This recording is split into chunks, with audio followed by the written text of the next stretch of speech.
Assalamualaikum warahmatullahi wabarakatuh.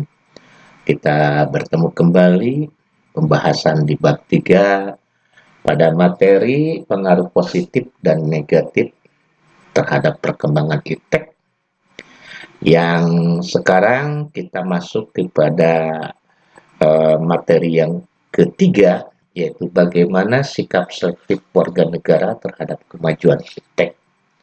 Sudah Bapak jelaskan sisi lain dari positif dan negatif kemajuan iptek, tetapi kita harus mewaspadai dan bagaimana upaya kita dalam memanfaatkan kemajuan iptek ini harus secara selektif.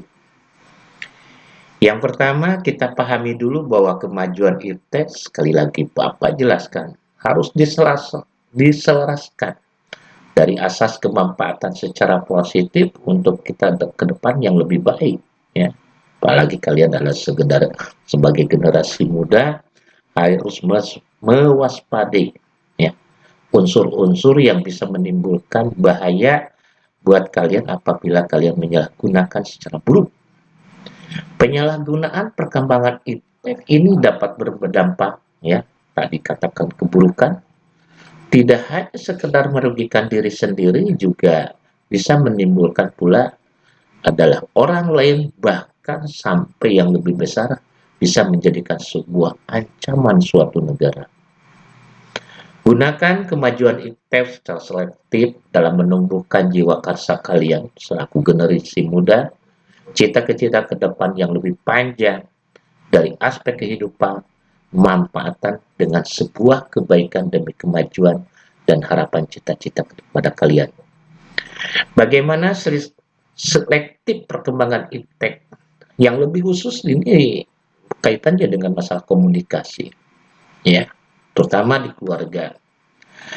Saya harap gunakan alat komunikasi berdasarkan kebutuhan yang dianggap penting dan sangat penting, ya. Misalkan handphone, ketika ada sesuatu yang harus dikomunikasikan dengan orang lain, gunakan komunikasi yang baik, ya. Jadi jangan sampai berlarut-larut penggunaan HP yang bisa mencengkram diri kamu lupa akan segala-galanya. Tanamkan sikap saling menghormati dalam mengembangkan keharmonisan keluarga. Ya, ini paling utama. Biasanya kalau kita sudah gandrung kepada masalah handphone, penggunaan handphone yang berlebihan, satu sama lain penggunaan handphone dari pagi sampai sore, atau sampai malam bahkan, atau bahkan pula sampai pagi. Tidak sedikit bisa menimbulkan permasalahan sosial kejiwaan kita. Ini yang dampak buruknya. Dan membatasi kebiasaan-kebiasaan kalian dalam berkomunikasi dengan keluarga. Jangan sampai, ya, kita lalai dari sebuah kewajiban kita di keluarga.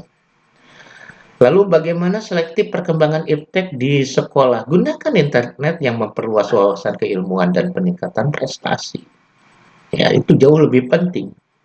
Fasilitas internet sebagai sarana tes online ini juga merupakan bagian kebutuhan dan yang paling penting buat kalian, ya. Lalu bagaimana dengan lingkungan masyarakat? Saya harapkan di lingkungan masyarakat memanfaatkan iptek dalam memajukan ekonomi dan lain sebagainya, ya. Memajukan akses sistem keamanan lingkungan, manfaatkan informasi jaringan internet terhadap kepedulian.